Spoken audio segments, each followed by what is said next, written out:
Querida gente de luz, bienvenidos a la segunda parte de Pupitres a Cátedras de Historias Radiantes. Si aún no han escuchado la primera parte, les recomendamos hacerlo para no perderse ningún detalle de esta fascinante conversación. Ahora sí, continuemos. Wow, o sea, son cosas que uno tiene que ir pasando para crecer como persona. Y ahora, bueno, ¿qué consejos les darían a los estudiantes actuales para que aprovechen al máximo su tiempo en la universidad? Hablando de todo esto, de lo que hemos estado hablando. Que no le tengan miedo a hacer las cosas, a hacer cosas, a probar cosas nuevas, a intentar. A veces uno como que deja pasar oportunidades o deja pasar opciones porque dudas de ti. O sea, yo creo que eso es algo que... Y no crean que se va porque uno sigue dudando toda la vida. Lo que pasa es que llega un punto en el que tú decides como... O sea, te vuelves como más resistente a eso y a decir como no, o sea, voy a... Arriesgarme. Yo quisiera haber hecho más cosas cuando estuve en la universidad. Y por eso una de las cosas que hago como profe es crear un poco de espacios para que la gente pueda hacer un poco de cosas y empujarlos todo el tiempo. Como, hazlo. Dale, si puedes. Porque creo que ahí es donde hay más posibilidades de aprendizaje y de conexiones y de maneras de crear como esas relaciones con personas que se vuelven tu equipo de trabajo, pero también con las que te encuentras, con gente muy distinta, que luego no vas a tener chance. La universidad es un tiempo muy cortito, uno cree que es mucho tiempo, pero no, es un momentito. Y luego cuando regresas, si regresas, como nosotras que regresamos, ya no es igual. O sea, tú regresas en otras condiciones, con otras cosas, en otro ambiente, con otras responsabilidades, en otros roles. Pero ese rol de estudiante de pregrado, ese momento no vuelve. Entonces, como que atesoren ese momento, atesoren esos años, porque son muy bonitos, son unos años muy bonitos de mucho crecimiento. Creo que es casi que el único momento en la vida en el que tú le puedes dedicar tanto tiempo a crecer. Eso me dice mi papá. A aprender, a entenderte, a conocerte, a embarrarla. Yo creo que no hay ningún otro momento en la vida en el que tú puedas decir como...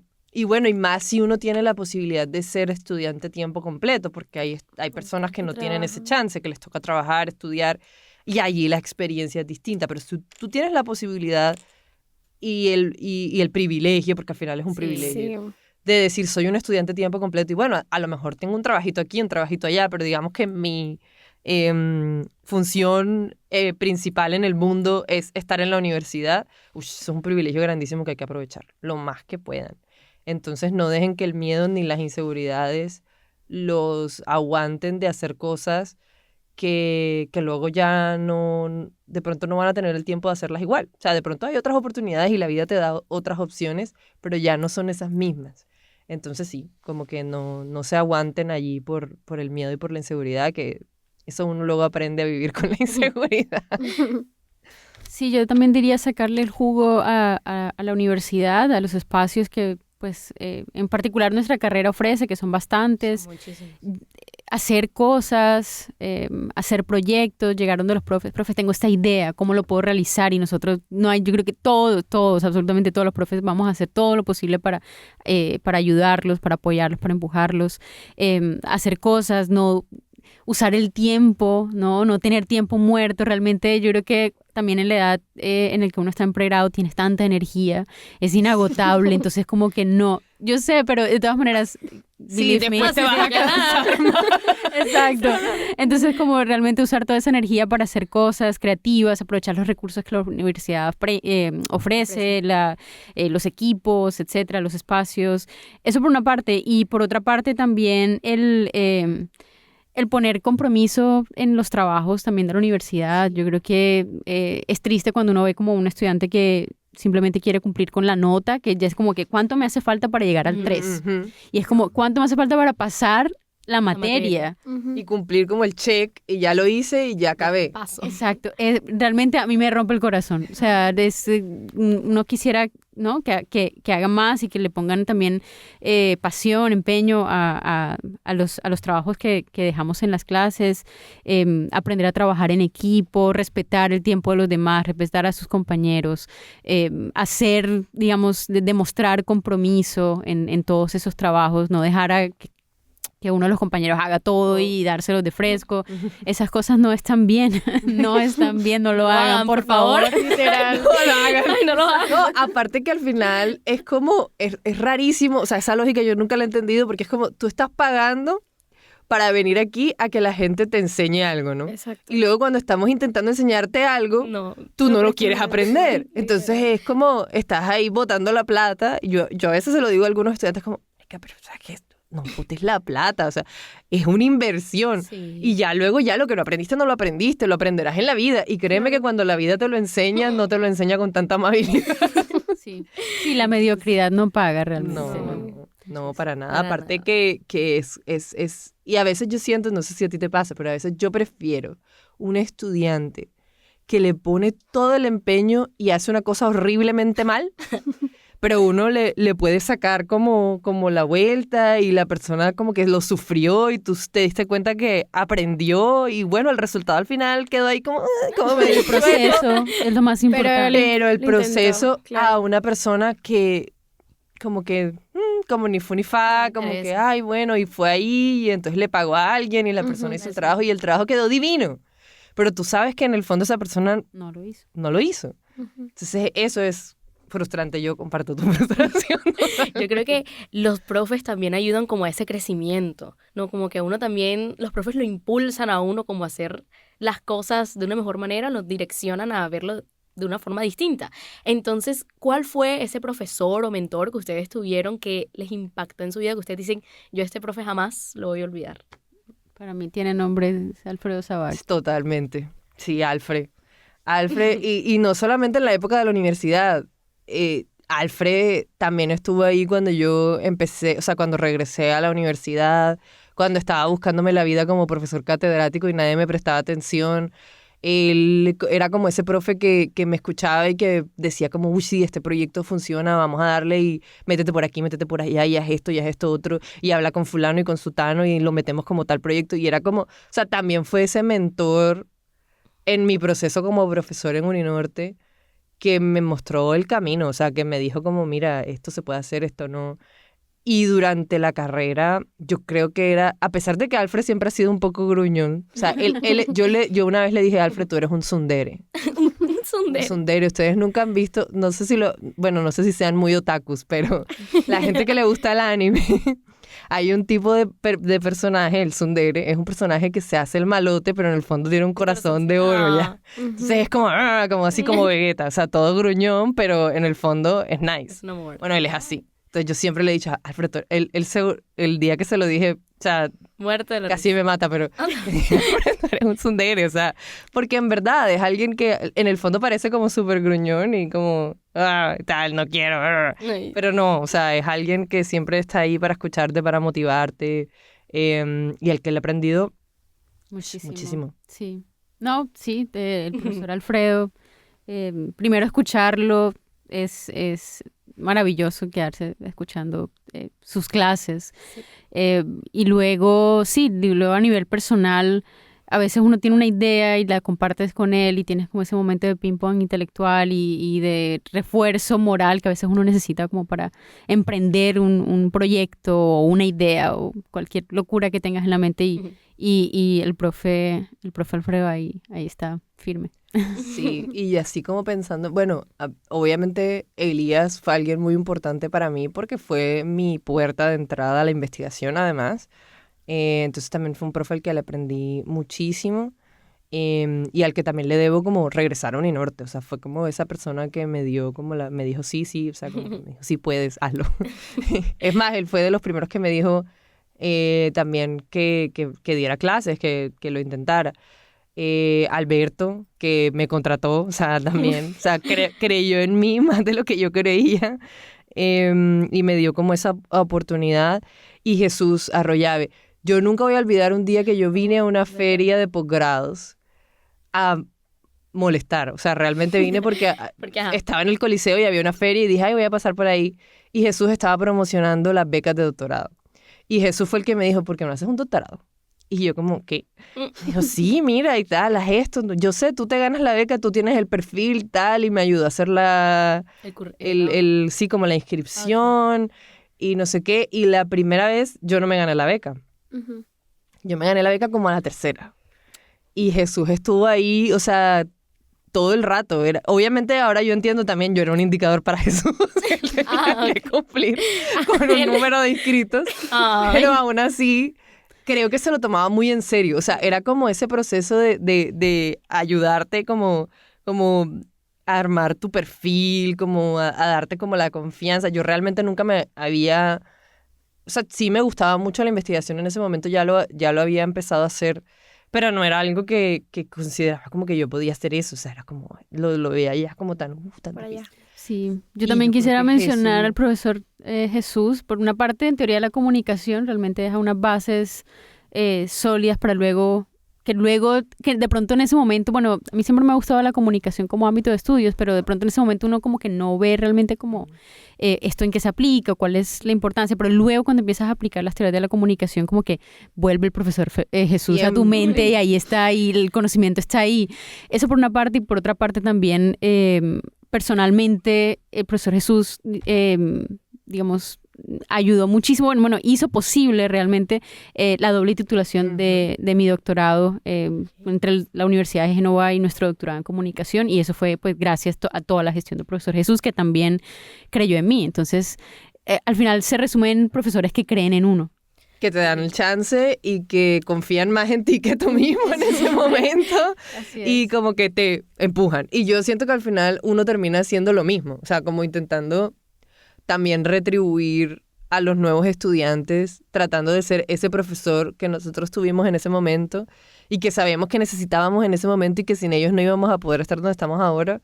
Y entonces ahora uno trata como de ser ese profesor en la medida de lo Sí, posible. la verdad es que sí. Y bueno, ya para terminar, ¿cómo ven el futuro de la educación y qué cambios esperan en los próximos años o cuáles son sus expectativas? Uy, yo siento que ahora estamos pasando por un momento difícil, coyuntural. Hay algo que me da también como mucha tristeza en cierta medida y es como que a veces siento que se ha perdido como la ilusión de estudiar Ujú. en los estudiantes que están graduándose de los colegios. Creo que antes era más aspiracional, o sea, era más un asunto de yo quiero estudiar, pero a lo mejor no siempre puedo, entonces algunos lograban entrar a la universidad y otros no, y buscaban como otros caminos, pero la aspiración estaba. O sea, era como yo quiero estudiar y estaba como esa idea de que necesito ir a la universidad para crecer y para ser alguien.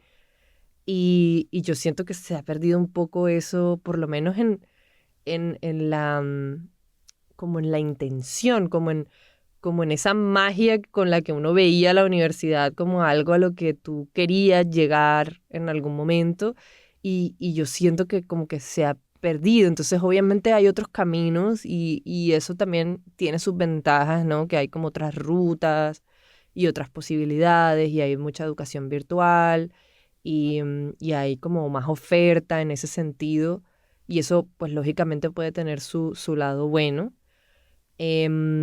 Pero sí siento, o sea, veo como con preocupación también como esa baja en el interés de vivir la experiencia universitaria, que como ya les decía ahorita, pues para mí es mucho más que estudiar para trabajar, es Ujú. también otras cosas, o sea, Claro. tú no solamente estás estudiando para trabajar, sí, estudias y luego vas a trabajar en algo que no siempre está relacionado con lo que estudias, pero al final siempre terminas como aplicando lo que aprendiste, pero que también implica otras cosas. Entonces, obviamente eso también responde, yo creo, a la realidad económica, a la pospandemia y a los estragos que también de alguna manera nos dejó como sociedad la pandemia y todo ese momento que fue muy duro de manera, o sea, fue como un duelo colectivo Sí. que vivimos todos. Y yo espero que en el futuro como que esas ilusiones las podamos retomar y recuperar. em, Y pues sí, o sea, sí me parece interesante que la universidad está tratando de flexibilizarse y eso es algo que siento que puede ser interesante en el futuro para que haya otros recorridos y otras maneras de llegar.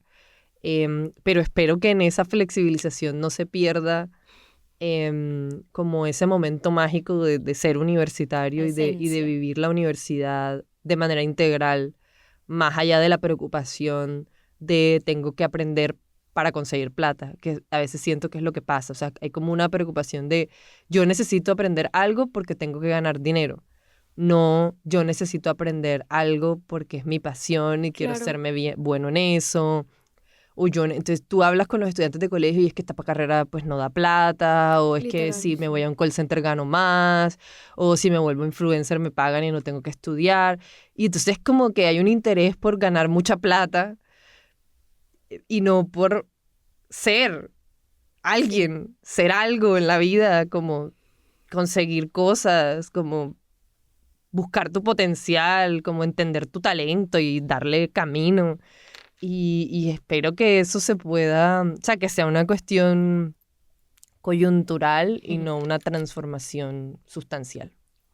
Sí, estoy de acuerdo con la profe Andy y pues para no, digamos, volver sobre ese desgano, ese desinterés frente a la universidad que muchos jóvenes ven hoy por salidas de trabajo que, claro, te resuelven la parte económica en el momento y que pueden ser más enriquecedoras. Yo quisiera mencionar también pues el desafío que tenemos ahora, y yo sé, va a sonar súper redundante y todo el mundo está hablando de eso, pero sí tenemos que pensarlo, es inteligencia artificial. Es Sí. un desafío muy grande, es también muy triste y también otra de las confesiones. Otra de las cosas que realmente rompen el corazón es como leer textos que uno como profesor espera que sean reflexiones, que salgan realmente de un proceso de comprensión, de estudio del estudiante, que son hechos por un robot. Digamos, o sea, sí hay unos procesos de aprendizaje que uno puede desarrollar a través de esa interacción con la máquina, pero cuando el profe te pregunta es ¿qué piensas tú? ¿Sí? Ahí es donde yo prefiero algo sin tildes, mal escrito, con la gramática, con una coma por allá donde no iba y uno lo corrige, pero donde yo puedo realmente ver qué es lo que el estudiante está pensando. Y bueno, vuelvo otra vez como una frase muy, muy antigua, que errar es de humanos, ¿no? Y ahora resulta que el error es lo que a mí me muestra que ese texto realmente fue hecho por un estudiante, ¿no? Y lo valoro más. O sea, ahora no me espero un texto perfecto, me espero un texto Con errores. humano. Con errores. Con errores, exacto. Y bueno, ya nos está planteando muchísimos desafíos a todas las universidades, a todos los profesores, pues, a toda la industria, a la humanidad entera, tantas aplicaciones, ¿no? Y que tenemos que pensar y reflexionar y de nuevo hacer un proceso de reflexión colectiva, y que no es fácil y que estamos tratando de hacer y que quién sabe cuántos años se va a demorar, pero por el momento decirle a los estudiantes como, de verdad, los profes apreciamos muchísimo más un texto con errores, pero un texto humano, un texto hecho por ustedes, a menos que sea parte del ejercicio, y el ejercicio es usen inteligencia artificial. Exactamente. ¿Sí? Entonces es como, ¿Qué bueno, puede pasar? ¿qué puede haber. pasar? Exacto. Uno lo pone por delante y uno como aprende de esos procesos de comunicación e interacción con la máquina, y bueno, hay otros objetivos de aprendizaje, pero cuando es qué es lo que tú piensas, qué es lo que tú entendiste, qué es lo que tú estás reflexionando, pónganlo, o sea, háganlo de verdad. Sí, y sobre eso, yo tuve una experiencia con un estudiante este semestre en la clase de periodismo. Y yo le decía, eso que tú decías, yo le decía, pero es que las clases de periodismo son en parte para que ustedes aprendan a escribir. Claro. Y si tú le haces una corrección de estilo, porque él me decía, no, que fue una corrección de estilo y tal. Es una corrección de estilo. ¿Cómo te voy a corregir para que tú aprendas a escribir? Exacto. Si yo no sé en qué te equivocaste. No sé, o sea, cuando yo corrijo los textos de mis estudiantes, yo los corrijo con control de cambios para que ellos vean dónde se están equivocando, por qué yo estoy haciendo la corrección, cuál es el error más recurrente, cómo pueden mejorar. Pero también hay algo clave, y yo le decía, es que tú en este periodo de la universidad tienes que crear tu estilo como escritor. Claro. Y eso es dificilísimo. Hay gente que pasa toda la vida tratando de encontrar un estilo como escritor.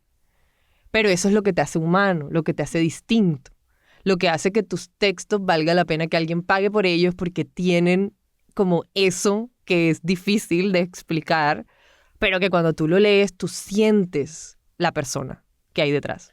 O sea, es como que sintieras más allá de simplemente las palabras. Y los textos de la inteligencia artificial, por más perfectos que sean, no tienen alma. Exactamente. Y era lo que yo le decía, es que, claro, y yo le decía, claro, si además, si yo no me hubiera dado cuenta que esto lo hiciste con una inteligencia artificial, igual te hubiera puesto 3, porque es que es un texto que no tiene alma, no tiene corazón, no tiene sabor. Claro. Exacto. Y eso es clave. Entonces, es también ese desafío de entender qué es lo que vamos a valorar. ¿Vamos a valorar lo que nos hace humanos, diferentes, únicos, o vamos a valorar el estándar? Que al final es lo que nos da el robot, como el estándar. Claro, y el riesgo es terminar uno escribiendo como la máquina y sobre todo en la época en la que uno se está formando, terminar y donde uno debería encontrar su estilo o empezar a formar un estilo, terminar escribiendo como la máquina y aprendiendo de la máquina y cómo la máquina escribe. Sería Y aparte que en términos de futuro eso es súper triste porque Sí. quiere decir que los textos de los próximos años todos van a ser iguales. Van a ser iguales. Entonces, ¿dónde van a estar los escritores? ¿Dónde va a estar el arte? Si todos hablamos igual, escribimos igual, describimos las cosas igual, ahí como que se pierde también el sabor, como que se pierde también aquello que... Y al final yo siento que luego de que pase como esta primera ola de la inteligencia artificial que se ha hecho muy importante, creo que en la conclusión lo que va a quedar también es una valoración superior por las cosas únicas. Y al final tú vas a querer pagar es por eso, no por lo que te hace la máquina, porque la máquina está ahí, la puedes usar y cualquiera lo puede hacer. Claro. Entonces hay una necesidad y va a haber una necesidad por entrenar ese talento. Porque si no, entonces cualquiera puede escribir. Entonces, ¿yo para qué voy a pagar por algo? Es lo que pasaba al principio con el periodismo, con las noticias gratis. ¿Yo para qué voy a pagar por una noticia que todo el mundo tiene? Bueno, igual, ¿yo para qué voy a pagar por un texto que cualquiera puede escribir ahí, le pone al chat y genera y ya está? No, tú pagas es por el otro, por el diferente, Claro. Exactamente. por el único. Total. Bueno, Entonces, pero creo que ahí es realmente clave. me identifico muchísimo y comparto la opinión que tienen porque yo considero que actualmente las personas quieren ser perfectas o aspiran a que su futuro o su modelo o lo que sea universitario o más allá tiene que ser perfecto o del agrado de los demás o de lo que creen que es como el modelo de la perfección. Esa esencia Y que se uno pierde tiene. esa esencia. Sí. Y uno tiene que al final hacer lo que le gusta, lo que le apasione y al final si haces eso vas a llegar a un éxito, tanto personal como de financiero o lo que sea. Y bueno, profe, realmente muchísimas gracias por aceptar esta invitación. Fue una charla bastante enriquecedora, tiene muchísimo por compartir Sí. y es bastante valioso para nosotras y para nuestros oyentes que se conectaron también con nosotros. Espero que les haya gustado mucho la participación de las profes y que se identificaran con ese proceso de transición de estudiante a docente. Muchísimas gracias, profes, por aceptar la invitación y gracias a ustedes también por sintonizar Radiantes. Adelante. Ok, bueno, entonces también No, a los ustedes invito. por invitarnos, ¿no? Gracias por invitarnos y por tenernos en cuenta y por escucharnos los cuentos. Ya nos vemos en salón de clase. Sí. Así es, profe. Amén. Amén. Bueno, entonces también los invito a seguirnos en nuestras redes sociales. Eli aparece como Eli-1123 y yo como Vale-I Suárez. Y bueno, recuerden que son mi gente de luz y yo estoy feliz de que nos sintonicen. Nos vemos en la próxima temporada porque este es el último episodio de esta temporada. Entonces, gracias y bueno, chao. Chao. Chao.